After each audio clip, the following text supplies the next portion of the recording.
Hello, everybody. My name is Mark Fortin for Michigan Matters. It's our first podcast this year. I hope you all had a really, truly blessed Christmas and New Year's. Um, this will be a short video. We plan on doing this every week. But today I'd like to speak about something that was in the news the end of December that's very important for Michigan. This data center controversy all of a sudden. I have heard, don't know what's true, but I've heard there's up to 30 different locations in this state in primarily rural areas where data centers are being promoted. Now, I'd like to talk about one of them, Saline. I'd like you to go when you have opportunity to YouTube, to True Living Michigan. It's TRU without the E, TRU Living Michigan. There's a 12-minute video there where you'll get a lot more information than what I'm going to give you now. I'm just going to go over a little bit of it and a couple of questions that come to my mind just as a citizen that knows absolutely nothing about this. However, in Saline, Michigan, farmland, I don't know if you're familiar with Saline. Saline is a little bit of a ways from where I live, but not that far, maybe a couple hours, maybe a little bit less. But anyway, it's a beautiful rural area, a beautiful town. It's just a very pleasant place to live or to visit. They have 2,200 citizens there approximately, and the citizens are against this data center that's being promoted. Now, it's one thing to promote something, it's another thing to stuff it down people's throats. These 2,200 citizens are absolutely opposed to it. The local township board voted against it 4-1. However, the promoters went to court. They went to court on a law, I don't know what it is, I have to look that up. However, the concept is, how can I put it here? The concept is that their zoning is exclusionary. Obviously, because it's all farm country. It's exclusionary, and it's against the law to be exclusionary. I heard that kind of talk before in 1973 when I had a house built, the one I currently live in Chesterfield, Michigan, Chesterfield Township. I moved there because it was a single family community. Lots had to be a certain size, that kind of thing.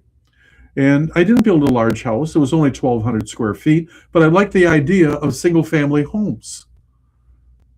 The house was not built yet. The frame was all up, that kind of thing. Brick was going on. And all of a sudden we get mail that, oh, the township is doing a new, they had a certain map, they called it. Okay, they're doing a new plan, a master plan. I'm sorry, that's what it was. We're doing a master plan, a new master plan.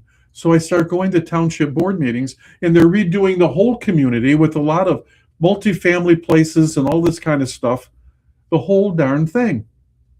People move into different communities for certain reasons, and then all of a sudden, everything is all changed. Now, I know that some things happen, and that's just the way it is. However, up to 30 different places being promoted in the state of Michigan in rural areas. Why? Because the rural areas don't have the money to go against these big promoters. Is that why? And they have the law on their side because they're being exclusionary in their zoning practices. It's stupid as heck. Now, this data center will focus on Saline. I've heard about some other ones, but not enough information to talk about it at all. And besides, again, I want you to go to watch this 12-minute video. You'll learn a lot. But anyway, this thing is, if in Saline, if it goes through, is as big as 400 football fields data center. Now, how big are the other proposed ones? I don't know. But it's going to use a ton of water. I know one of them, I'm not sure which one of them, environmental group said that uses up to 4 million gallons of water a day. Now, and what about the energy? They're very big time energy users. But they insist that our electric bills aren't going to go up, our water bills are not going to go up. Oh, really? Tell me about it. When are you going to believe a politician tell you that your water bill, electric bill isn't going to go up? We have a grid that needs work in Michigan, big time. Okay? They had billions of dollars to force smart meters on us, but they never did much with the grid. So now they got these things. They're going to suck up endless amounts of electricity. So are there any regulations for them at all? They're ramming it through everybody very quickly. Why? Why can't we do a moratorium on these things and catch up a little bit in our legislature, get off their butts and look at this thing and put a moratorium on it and discover what needs to be done? For instance, I have heard that one of them that's promoted, they're going to be self-contained water. They use a lot of water, but they're going to do it in a way where they're not sucking up all the water perpetually. They're reusing it. Well, that's a good idea. What about electricity? Their own power plant. We could have, but see, it's who's got the most money. If the promoters don't want to spend money on those systems, it's easier to ram them through a rural community where they can't defend themselves, and so on and so forth. So we need a legislature that's going to stand up and man up and put a moratorium on these things. It shouldn't take long, and come up with some public hearings and make some basic regulations for them. Our farmland, once it's used up, it's funny how it's always farmland. I was talking to Representative DeBoyer one day, and he's smart as a whip. He's been doing a great job, and he said to me, why can't they do them in the city of Detroit or Flint? We used to have factories everywhere in those cities. They're already zoned for industry. Why aren't they put there? And plus, they need the jobs there if they are going to produce jobs. They say they're going to produce a few thousand jobs. Yeah, construction to build it, but when they're done building it, they're gone. What's it take to man it? Detroit needs jobs. Flint needs jobs. And I'm sure there's other major cities that need jobs, and they're already zoned for these things, and they already have factories that were chased up for NAFTA and GATT and the WTO. Why can't we come up with solutions that help the state of Michigan and not help the promoters of these things? So anyway, I'd like you to watch that video. So I do have questions like, what data are they collecting? How much data can these things collect? Let's say they want 30 of them. Let's say they get 10.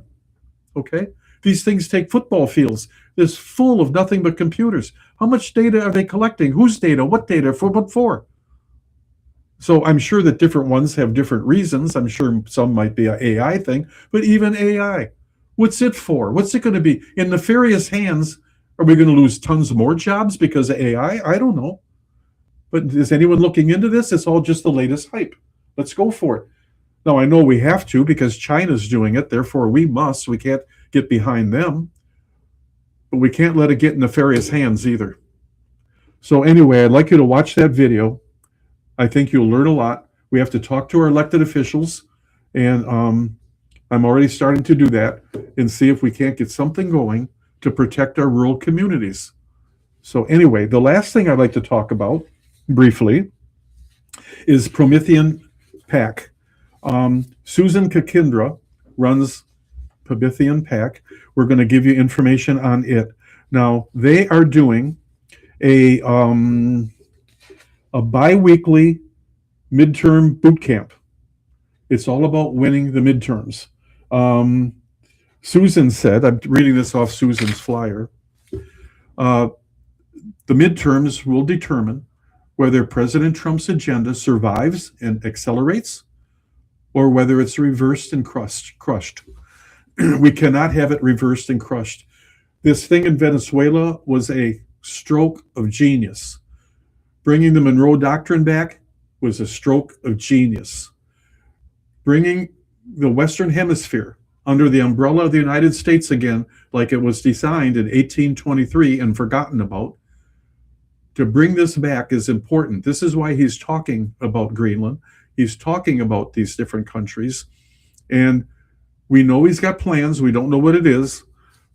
But I know basically what it is putting a big torpedo in the big battleship called globalism. Globalism will destroy our nation. Ladies and gentlemen, they are not interested in elevating the world to our level, to make a middle-class world where people live with each other in peace and prosperity. No, they want to bring America down. Everything going on now is to bring America down to world levels for a world government that George Bush envisioned, among others. So what Trump is doing is destroying that order. Pay attention to Davos, whatever they call it, next week. Trump is going there. He's going with all his top people. It's going to be a very interesting day. But anyway, please go to Promethean Action, or Promethean PAC, forgive me, and register for this thing. It's going to be Friday. It's going to be like a a bi-weekly Zoom thing where we're going to be taught a lot of things on how to win this important election. But anyway, again, I hope you have a great, wonderful new year. And I thank you for being here. We're going to try to do this on a regular basis. And I want to thank you for being here today. Thank you so much. Please like it also, and subscribe. That'll help us out a great deal.